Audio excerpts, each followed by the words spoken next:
Welcome to the Leadership Decoded Podcast, where we provide you practical strategies and actionable tactics to improve how you lead at work and in your everyday life.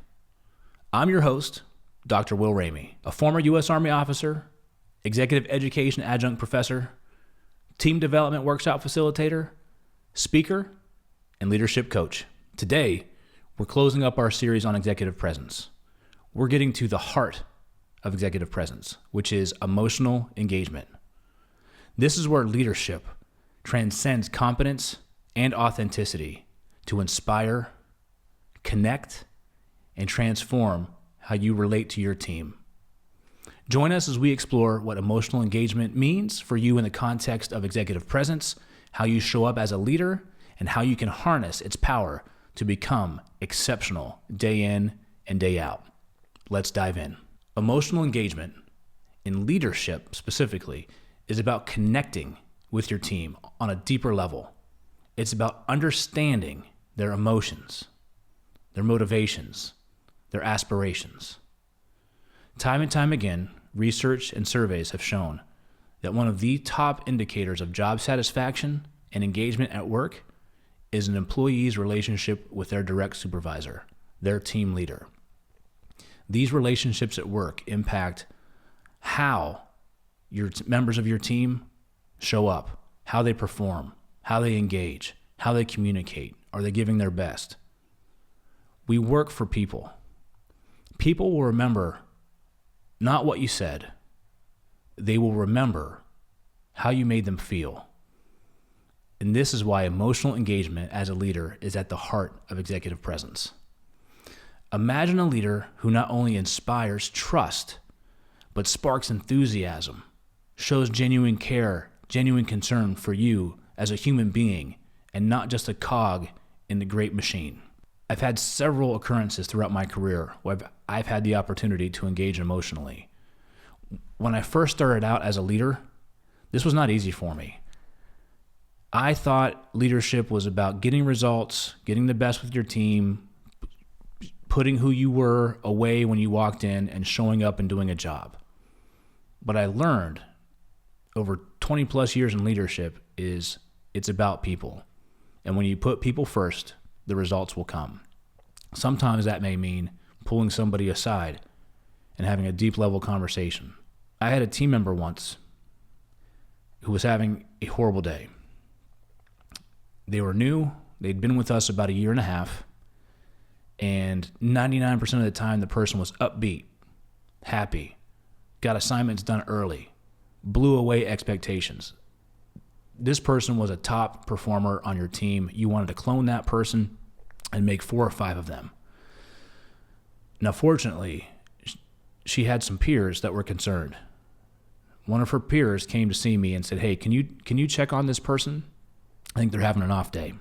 I said, "Sure, absolutely, no problem." So I went back, and they worked in a cubicle area. I went back and asked the person how they were doing.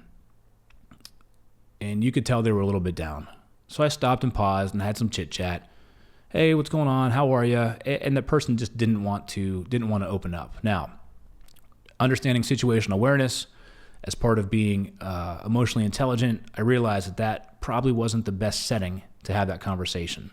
So after my initial check on the person, I wanted to dig a little bit deeper.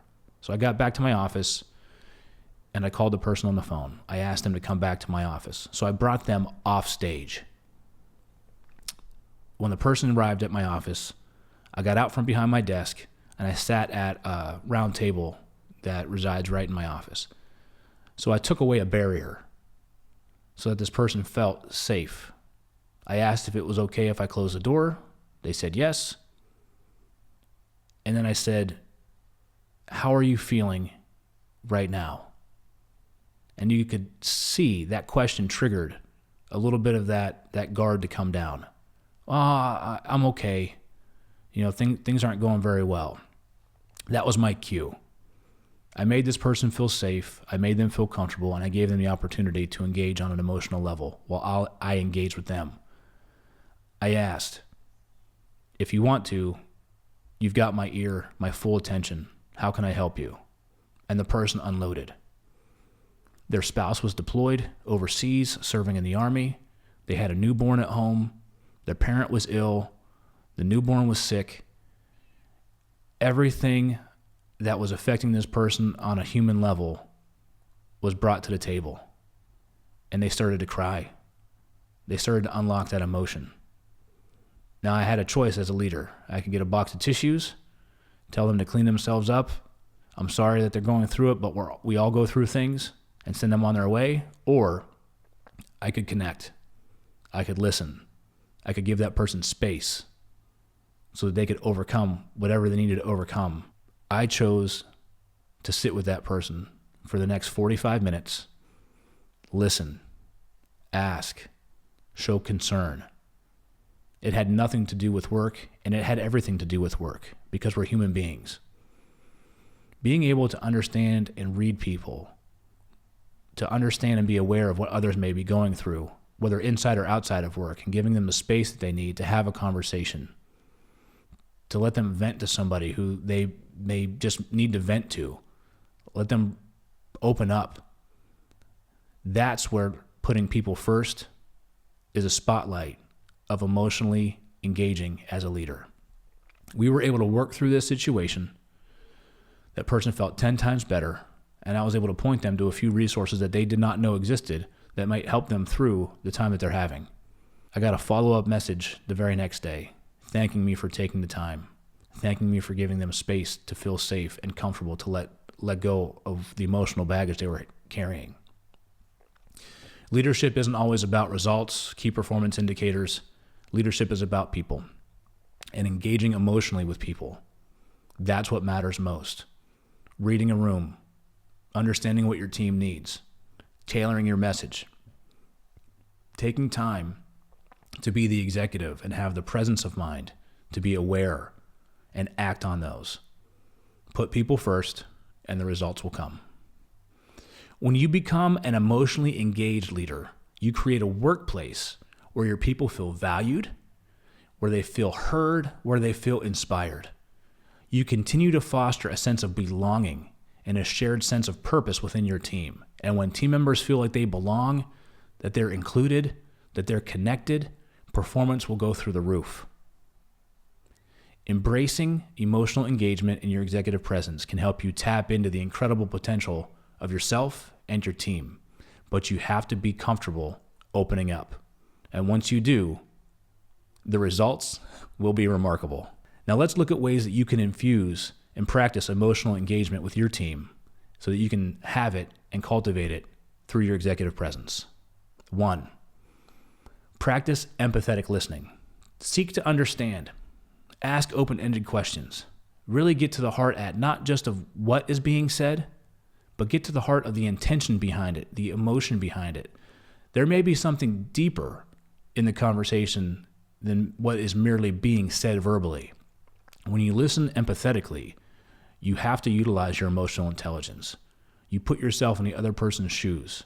You understand why. You ask how questions. This shows a level of care, but it will also take a high amount of energy for you as a leader. So make sure you're doing it in the right setting and scheduling and setting time aside to engage emotionally, to be empathetic. Number 2, get perspective. Ask open-ended questions from your team. Demonstrate that their input matters. Getting perspective is different than taking perspective. Taking perspective into account is still a self-centric point of view. When you get perspective, when you ask people, what do you think about that? And you allow them to express themselves without injecting your opinion, without injecting your perspective on things, you truly get their perspective. To do that, you have to be emotionally engaged because people have to feel comfortable opening up and being candid with you. Foster a positive work environment. When you encourage a culture of vulnerability, of positivity, of appreciation and recognition, you celebrate achievements, you celebrate milestones, not just achieving work results. I'm talking anniversaries, birthdays, weddings. Make the hard phone call when a team member of yours has a family member that passes away. That's a difficult, uncomfortable call to make, but it has paid dividends to me and my team so that they know We're not just here when things are good. We're here when you need us most. When someone's suffering a loss in the family, a simple 3-minute phone call to genuinely show your care and concern and let them know we're thinking of you. Don't worry about work. We've got it covered. You focus on what matters most. That is emotionally engaging leadership. Embrace vulnerability. Share your struggles. Share your challenges. Share mistakes that you have made. This shows that to your team that you can make mistakes and still overcome them and achieve success. It fosters a culture where mistakes are acceptable and people can talk openly about them, why they occurred, what they're feeling around it, and then move forward without carrying the excess baggage. Offer support and development. When you show your team that you're invested in their growth and development by giving them opportunities to train, to attend well-being events, to attend professional growth events, it shows that you care about them not just for the job they're doing today, but the role they may be playing in the future. When you invest in your team's professional growth, you invest in their lifetime career progression. Emotional engagement, it is the heart of executive presence. It's about connecting authentically with your team, inspiring them to give their best, and fostering a workplace that's highly sought after, where people know they are cared for and supported by others. Thanks for tuning in to the Leadership Decoded Podcast here at the Loop Internet Studios. If you enjoyed today's episode, please save it, share it with your friends, share it with your fellow leaders. We also want to hear from you. Give us a review, send a comment, send a topic, anything you might be interested in hearing in future episodes. You can find us across all of our social media platforms. If you're a business owner, a leader, a team member, and you're curious about curated training solutions to improve your team for the better, I would love to personally work with you. Reach out to me at will@onthestacks.com, or you can also find me on LinkedIn at Dr. Will Ramey.